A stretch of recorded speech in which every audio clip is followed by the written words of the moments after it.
So I'm dealing with a situation that is evolving and somewhat new to me, and ultimately maybe new to all of you, which is called something like intractable pain. And seems to be getting worse by the day, almost by the hour. Um, and it was present during the entire class today. First time ever, really. And it's a new dialogue that I'm having with my body, with myself, and with life itself. And it is very potent. Where it leads, I don't know. I have two doctors who told me there's nothing left they can do, and I think I've explained that to you. So that doesn't mean every one of you won't write me with a solution for pain. I'm getting people, everyone I know has another thing from acupuncture to electronic stimulus, which which is all great. But I mention it uh, first of all because this may be a shorter talk than usual, just because of the pain. But because of the inevitability of what this is, I think for most people in some degree, there's the idea that pain becomes a issue that you have to address, and that at some point a doctor will tell you sorry. I mean, other than drugging you out of consciousness, which is not a choice I particularly want. So I think there are a lot of lessons to be learned in pain, and I will explain them to you as I go along if we're still here. Uh, Today's lesson was really interesting. The class was absolutely intact in spite of it. Absolutely intact. If anything, I have never, in a way, felt more deeply for every one of you. The transcendence of the pain had everything to do with you. And really, I suppose I was a beneficiary because I got to feel the beauty of it. But it didn't diminish the pain particularly, but it made sure that it was going to be available to each of you because the power of love is greater than the power of pain. It just is. And I think it will be there always in that way and in that dynamic for human beings who are willing and open to witnessing the fullness of the human experience without trying to run from it or hide from it or wish it were otherwise or curse the universe or whatever one chooses to do when discomfort becomes more powerful than the simple pleasures of day-to-day life. But it does happen. And for some of you, you've got 20, 30 years left. I mean, it could be tomorrow, but you also you have time. And I'm discovering that many of these talks I'm giving and leaving behind, assuming they remain online, uh, do talk about the aging process in a way that could be helpful to some people.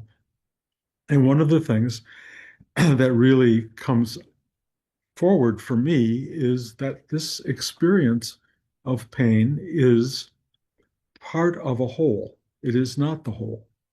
The whole involves a combination, if you will, of all there is. And you can give it primary focus. It will try to get primary focus. And I get that. I understand it. I'm experiencing it. But I'm also feeling this flow, this amazing flow that has everything to do with loving the people around me and the people who show up in my life, and each of you sitting here right now. This is unbelievably potent. And I hope it has a way of penetrating even more deeply than usual, just because it's having to become stronger than it usually might be. And I find that to be exceptionally remarkable when I sit here because I'm the beneficiary of the flow. As I say, I'm the hose, and I feel, whoa, that is amazing. That's incredible. And as I say to you week by week by week, you have no idea how much cosmic love, if you will, is coming to you just because you're sitting here. That's all. Because you've come to the table. You said, please help me. And it arrives. It just arrives. The dialogue with the self that says, help me, is rewarded with an answer or with the very thing you're looking for if you just open and now I will tell you, based on what I'm experiencing and what you will experience at some point, this is very challenging. And it will be challenged because life comes at you with more and more demand and difficulty. Some of that is called suffering and loss and grief and all the things that happen in human life, let alone the pain. So it's all there in a mix that also includes this wonder, this wonder of joy in the midst of it all, of quietude, of simplicity, of amazement, of awareness, of this incredible package that is not understandable in any cognitive way by any of us, but it is experiential. The thing I wanted to share today before I started talking about pain was this idea that I think we all need to kind of deal with, which is talking to yourself. The idea of talking to oneself, which we all do, is an evolving process for people who want to evolve. Most talking to yourself is an ego experience of going, oh God, I got to do this. Oh, show, why is that happening? Why me? This blabbering thing that goes on when you talk to yourself. And that blabbering voice is unsatisfying. It is not helpful. It is familiar. It is probably as close as you got to a real friend, in a way, talking to your ego self. It's about complaining. It's about wishing, about why me, why not me, all that other stuff that goes on. And also remember to close the toothpaste, remember to hang up the towel after the shower. I mean, it's those kinds of voices that go on in your head and you talk to yourself. But the important idea, and this is what happens when you meditate, this is what happens at any time in the day if you wanted to. The dialogue with the self can shift from the ego mind and the familiar, normal voice that was there since you were 2 years old to a voice that goes, when you go and you sit deeply in meditation, please help me. Please help me to surrender. And then what happens is that as you dialogue with a deeper part of yourself, not the ego, but you find these openings that happen inside you in your chakra system that allows for a depth of connection. It is not the ego that's responding, it's yourself. You're not talking to your ego mind. You're talking to yourself, or if you want to look at it in much more profound ways, you are talking to the self. The self is what and who you are. And if you can begin to address and talk to the self with a kind of honesty and humility and reality and go really present who you are to yourself, the response is remarkable. It is completely remarkable all day long. Now, I will tell you from my experience, talking to myself is an ongoing thing.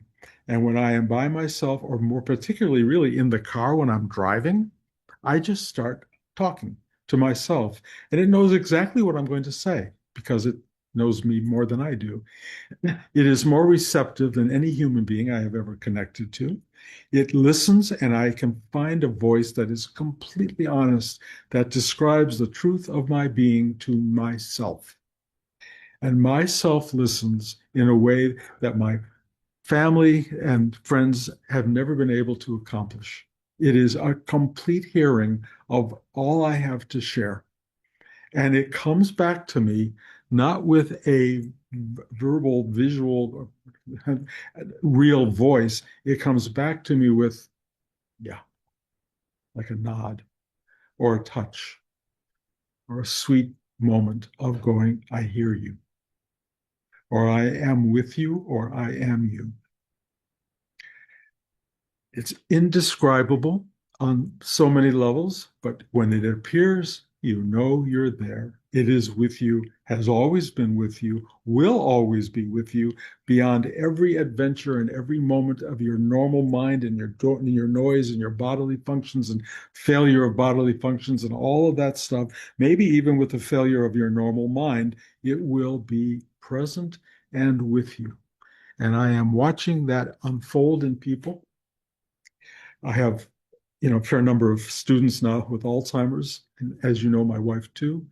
What I'm seeing as the mind goes away is the presence is extended, it expanded, it's expansive.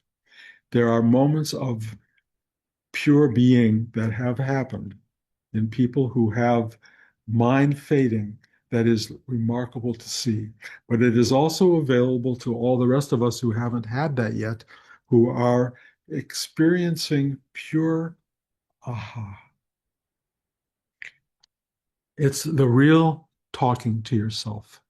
And it's important because you talk to yourself all day long. And it's really boring after a while. It's really like, oh my God, I'm so bored with myself. And the ego mind is this shallow little nothing that just makes noise and is there and goes, oh, man, man, man. This other thing is not that.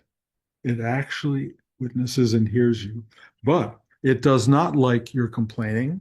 It does not like the bullshit that you throw out into the day-to-day life. It wants something deeply honest and real and direct and true.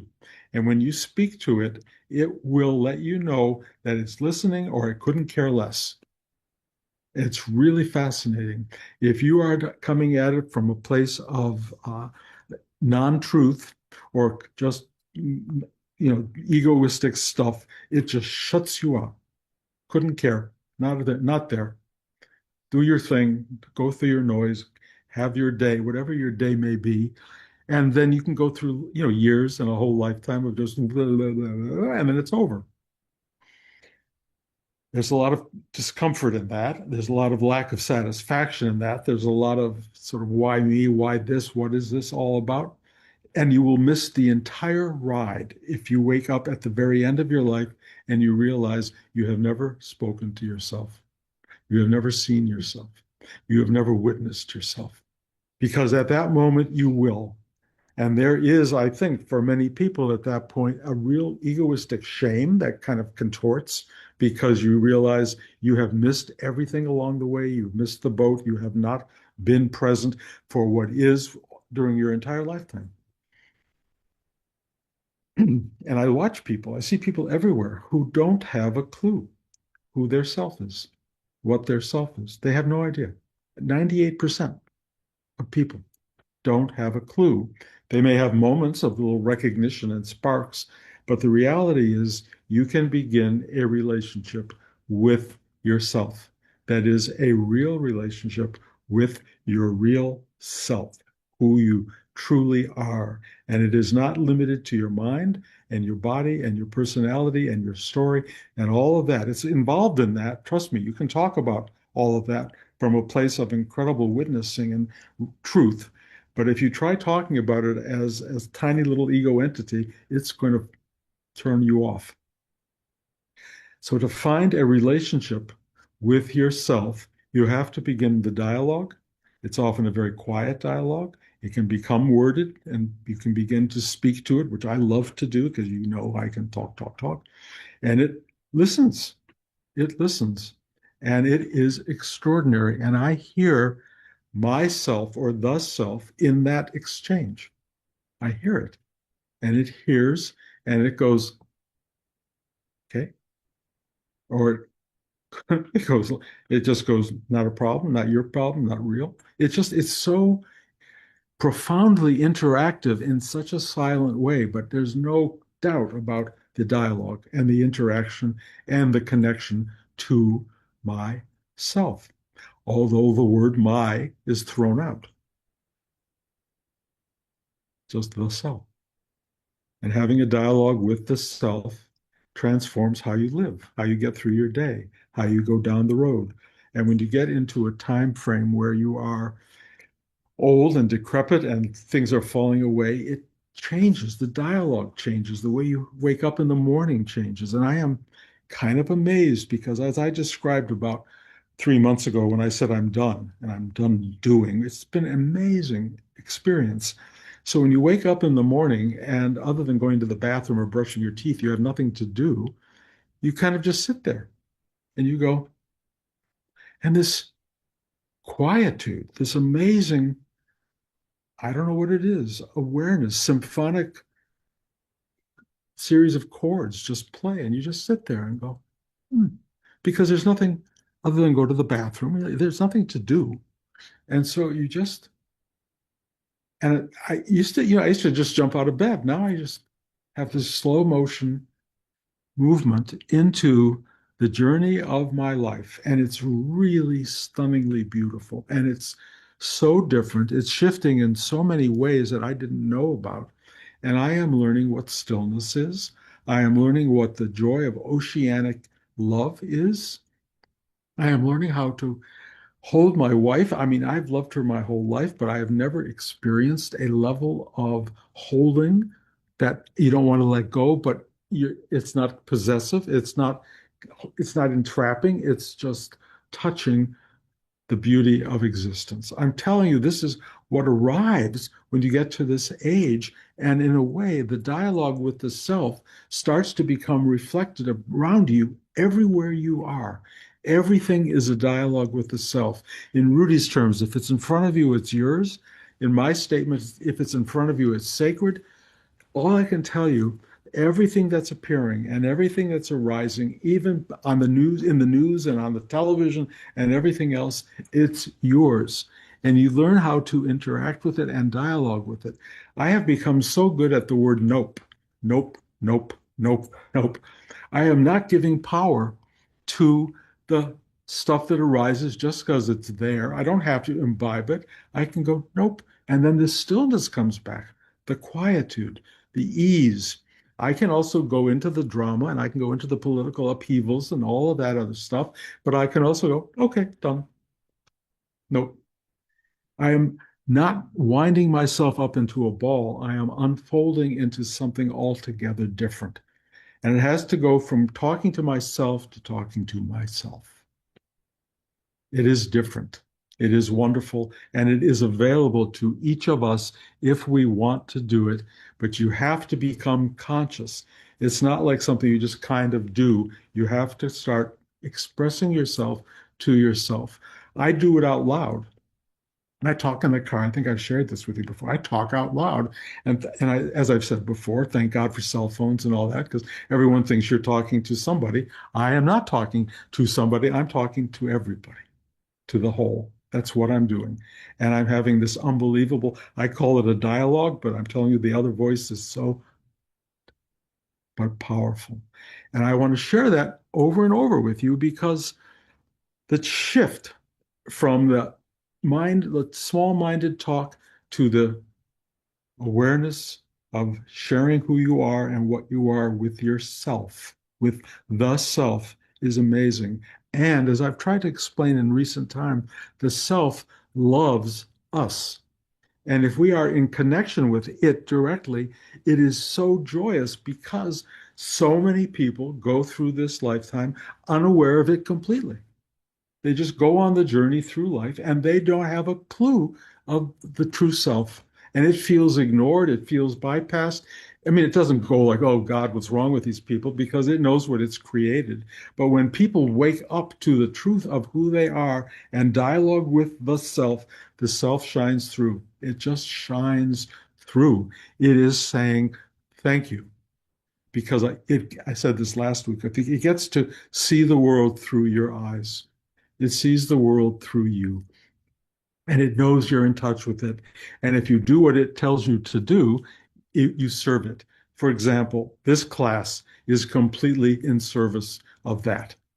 Has nothing to do with Bruce Rubin and ego self or any of that, because Bruce Rubin is not aware of this stuff. This larger thing pours through because somehow Bruce said, Thy will be done. Okay, stepped away, opened up, offered to be of service. And the minute you do that, it comes through. And it becomes helpful to everyone and anyone around you that is available to be loved in a particular way, to be hugged, to be acknowledged.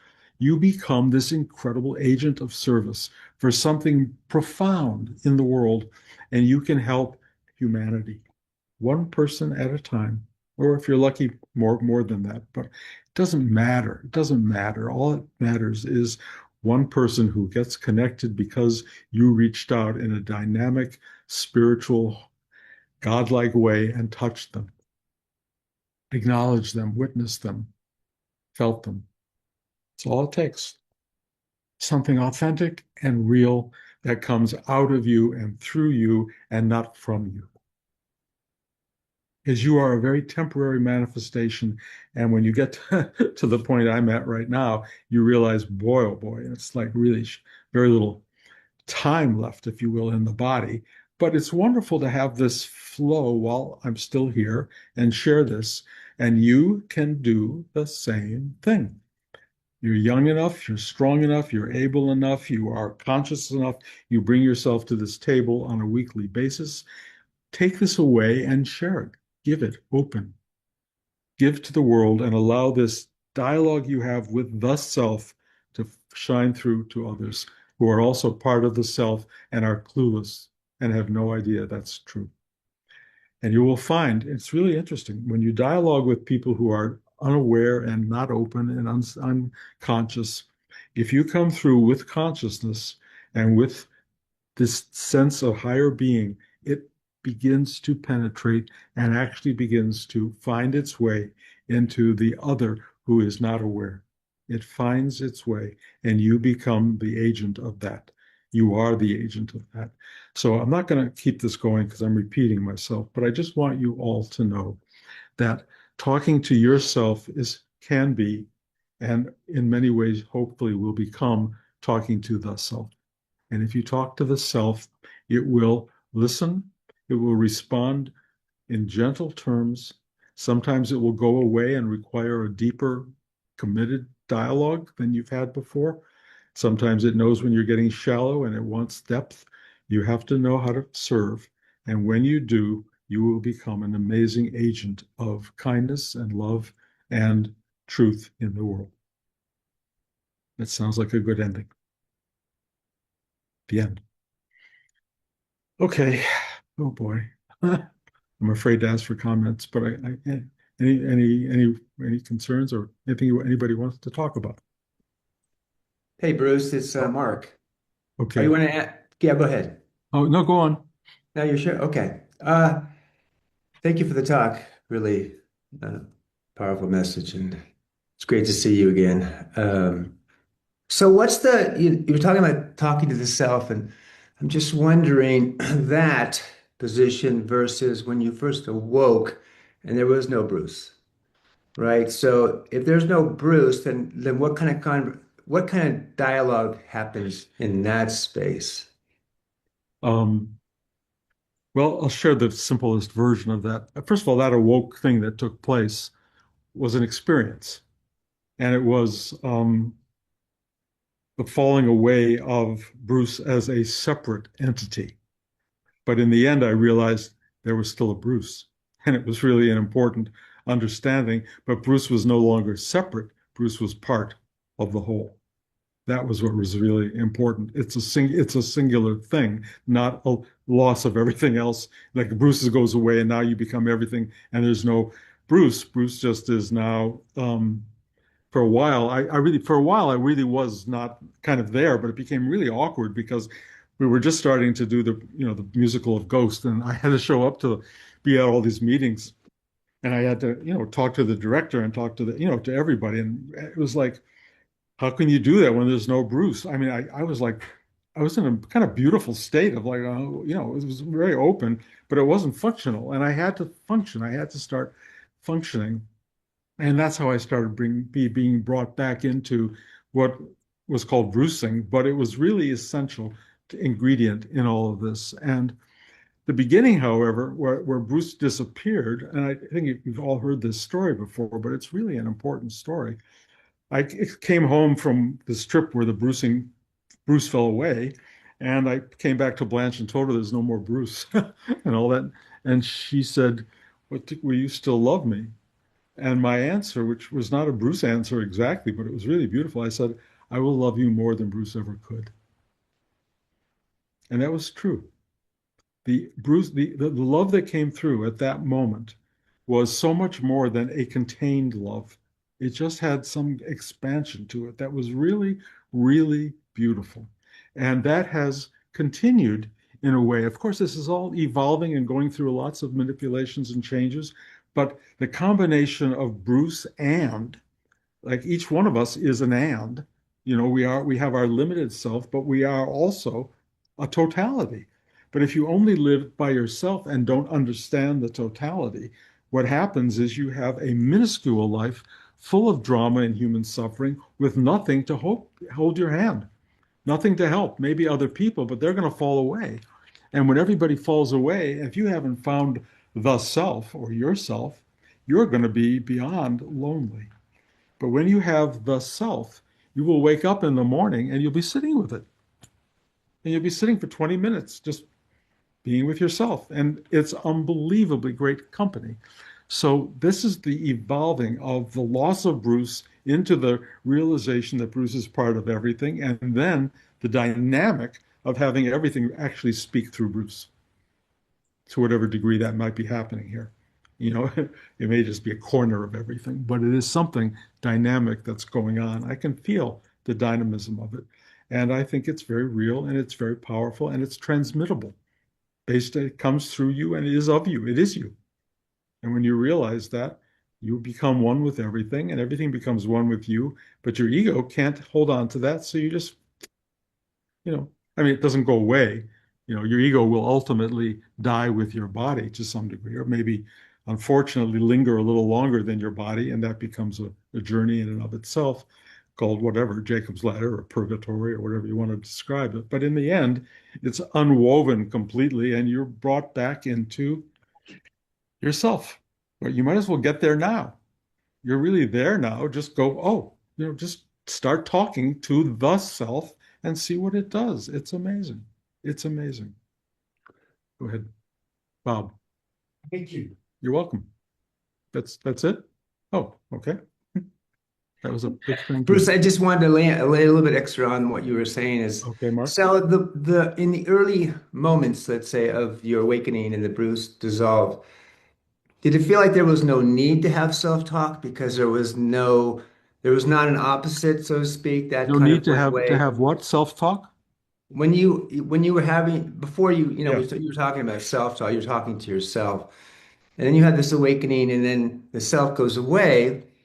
And then was there any need anymore to have a self-talk? Does that make Um, sense? it started after working on the musical, and I had to show up and perform and be a part of the world, and I couldn't just, you know, float through anything. And I realized that we there is a wholeness that comes into play. For a period of time, the inner dialogue, to whatever degree there was a dialogue, just felt like thank you. That's basically what it felt like. Thank you. But then it showed me you're not done with the world. You have to perform. And there's a body and a mind, and there's all this stuff that's got to come into play if you're still here. And then I realize I am still here and I still have to function. And so there's the kind of the egoistic dialogue and the self thing that started to just come together in a way that was very whole, very satisfying. And that's all I can say. And that particular time of my life was so rich with connection with human beings and people. And I felt what wholeness was. I felt that I wasn't just empty out and just a vehicle for something else. I was in it. I was a real partner in the equation. And that's what started to appear. But if you want me to detail it more, I don't know that I can because I don't remember not remembering. I don't remember not thinking, not being Bruce really. It was like just stuff. It was just, stuff happening. But then it filled up with you got to go to the bathroom, you got to go help dinner, you got to set the table. All that stuff, continues. And then putting on a show. That was it was dynamic, but they brought me back into the whole in a much bigger way than I had ever been in it before.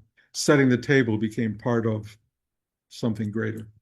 And it still is. It's just still is. Now I bought a cart so I can push all the food and all the dishes and everything to the table so I don't have to carry everything back and forth. And it's become part of the journey. And it was like whatever went out and just said, go on Amazon, find this cart, which I did. I found the perfect cart.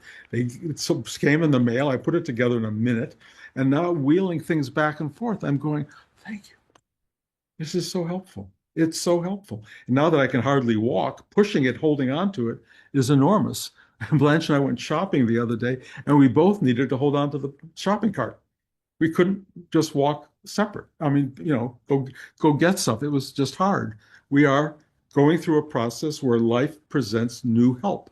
But that help now is you can hold on together. And it looks weird with two people pushing a shopping cart, but it's really essential. That's what's happening. It's weird. So all these things are developing, and life, I look at it as being served by the world as I try to serve that. And that's really what a joy. What a joy. The only hard part is what do you do with pain? That's maybe another talk sometime. What do you do with real pain? It wakes you in the middle of the night. What do you do with pain when you're walking that's not going to go away? I haven't figured that out yet. And, it may completely affect this class and everything else that's coming down the road. But right now, I'm clueless. I'm just going, okay, well, what do I do? I have no clue. No clue. So it's really interesting. Life keeps moving on, and you have to find a new way of dealing with what the self presents, what's in front of you. And as Rudy would say, if it's in front of you, it's yours or sacred, including pain, all that stuff. So anyway, I'll share that with you more to the degree that I can as we go down the road, although I'm beginning to sense, as I gave a whole talk last week about endings, I'm beginning to sense some of that occurring, but we'll see. In the meantime, I just love you guys. I love you all. Those of you who drove here, those of you who are here, those of you who are not here, and just listening to the talk. You have no idea how much you're loved. I had someone call me the other day, a friend from 50, 60 years ago almost, who I haven't seen. And all that time, we were students of Rudy's way back when.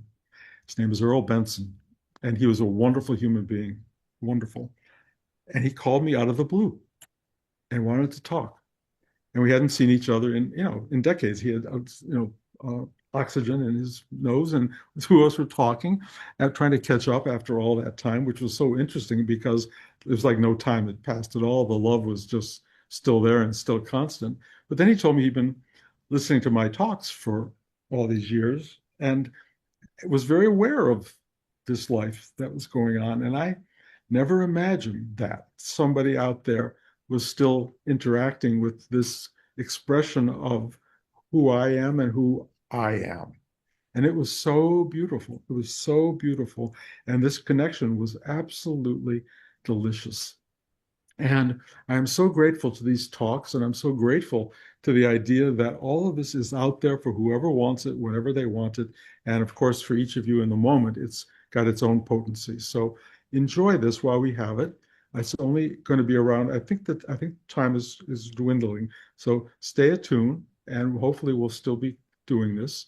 And I deeply thank you for coming and being part of this journey because for some reason it was asked to happen and I was told to do it, and that's what's going on. I love you all. I'm going to stop. Have a great week. Have a great New Year. It's New Year's. That's right. Have a great New Year, whatever that means. And I'm getting all these letters from people about, oh my God, the New Year, the New Year. And I'm going, relax. There's no such thing as a New Year, really. And it's We just had it on life. the 21st. What? We had it on December 21st. Well, in a way, all I know is we're all living moment to moment to moment to moment. Pay attention, talk to yourself, and talk to the self, and figure out what your next step is supposed to be, and take it.